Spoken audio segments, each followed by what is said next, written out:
Hello అందరికీ welcome to my channel. This is KV. ఈ వీడియోలోనైతే వచ్చే వరలక్ష్మి వ్రతం రోజు మనం ఏ విధంగా పూజ చేసుకోవాలి, చాలా సులభంగా హడావిడి లేకుండా ప్రశాంతంగా ఉన్న దాంట్లో సంతృప్తిగా ఏ విధంగా చేసుకోవాలనేది ఈ వీడియోలో వివరిస్తానండి. అండ్ మీలో ఫస్ట్ టైం ఎవరైతే ఛానల్ చూస్తున్నారో తప్పకుండా సబ్స్క్రైబ్ చేసుకోండి. ఎక్కడ కూడా స్కిప్ చేయకుండా మొత్తం వీడియో ఎండింగ్ వరకు చూడండి. మంచి ఇన్ఫర్మేషన్తో చాలా సులభంగా అమ్మ ఆరాధన ఏ విధంగా చేసుకోవాలో వివరిస్తాను.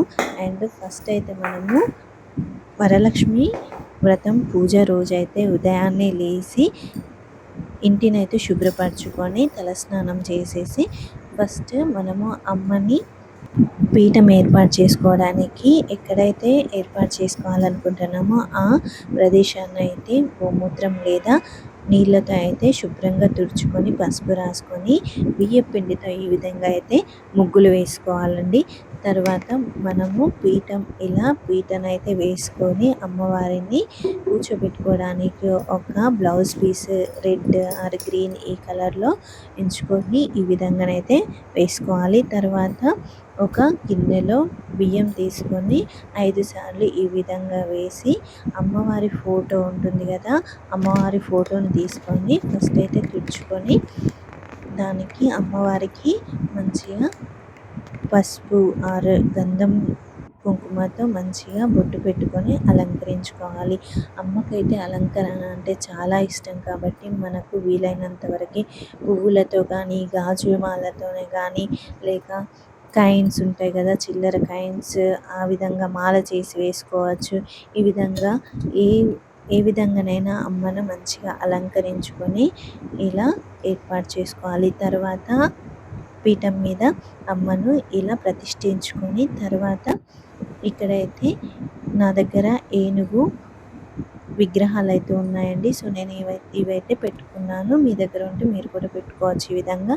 తర్వాత నేనైతే ఒక గిన్నెలో కాయిన్స్ ఉంటాయి కదండి, మన చిల్లర కాయిన్స్, మన దగ్గర వీలైనన్ని ఎన్ని ఉంటే అన్నీ ఈ విధంగా గిన్నెలో వేసి వాటి మీద పసుపు కుంకుమ వేసి పెట్టుకోవచ్చు. తర్వాత అదేవిధంగా అమ్మకి ఇష్టమైన చిట్టి గాజులు కానీ అండ్ గవ్వలు, ఈ విధంగా మనకు అమ్మకు ప్రీతికరమైన వస్తువులు ఏవేవి ఉంటే అవి కూడా ఈ విధంగా పెట్టుకొని ఇలా అమ్మకైతే అలంకరణ చేసుకోవాలి. మన దగ్గర ఏ పూలు ఉంటే ఆ పూలు, ఎర్ర మందారాలు కానీ గులాబీలు కానీ ఈ విధంగా ఏ పూలతోనైనా అలంకరించుకొని తర్వాత ఈ విధంగా అక్షంతలు కూడా కలుపుకొని పెట్టేసుకోవాలి.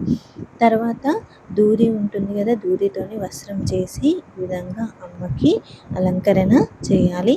తర్వాత ఒక చెంబులో రాగి చెంబు కానీ ఇత్తడి చెంబు కానీ ఈ విధంగా వాటర్ తీసుకొని దాంట్లో పసుపు రాసి బొట్లు పెట్టుకొని దానికి దారంకి పసుపు కానీ గంధం కానీ రాసేసి దానికి ఒక తమలపాకు కానీ మామిడాకు కానీ కట్టి ఇలా కంకణం అయితే కట్టేసుకోవాలి. ఇలా కట్టిన తర్వాత మనము దీపపు కుందులు పెట్టేసి ఇలా దీపాలంకరణ కూడా చేసుకోవాలి.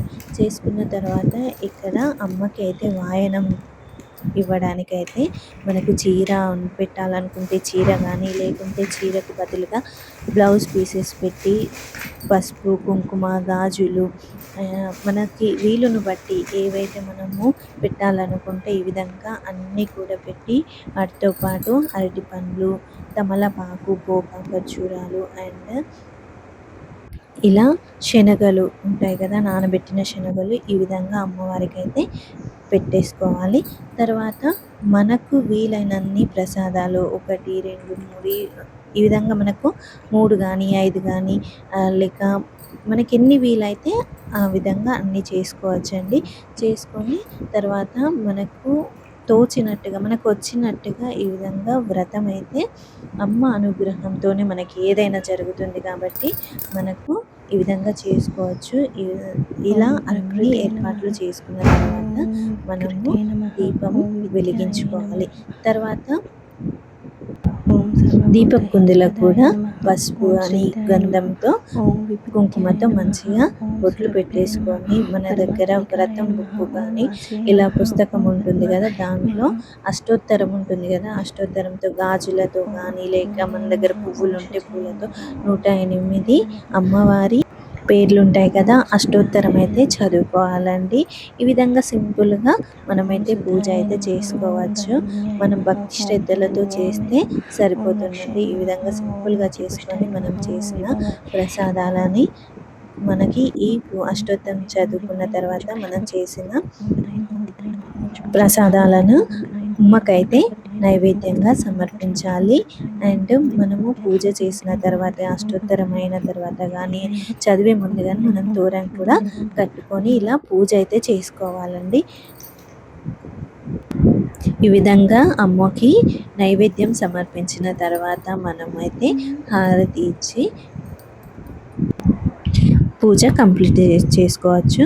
అండ్ మనకి వీలైనంత మందికి వాయనం ఇస్తే అమ్మకైతే సంతోషంగా మనమైతే పూజ చేసుకున్నట్టయితే సరిపోతుంది. ఈ విధంగా భక్తితో సింపుల్గా మనమైతే పూజ చేసుకోవచ్చు. ఈ వీడియో ఎలా అనిపించిందో కమెంట్ చేయండి. అండ్ వీడియోస్ నచ్చితే తప్పకుండా సబ్స్క్రైబ్ చేసుకోవడం మాత్రం మర్చిపోకండి. ఓం శ్రీమాత్రే నమః. ఈ వీడియో నచ్చిన వాళ్ళందరూ కూడా ఓం శ్రీమాత్రే నమః అనేసి కామెంట్ చేయండి. And follow for more. Thank you.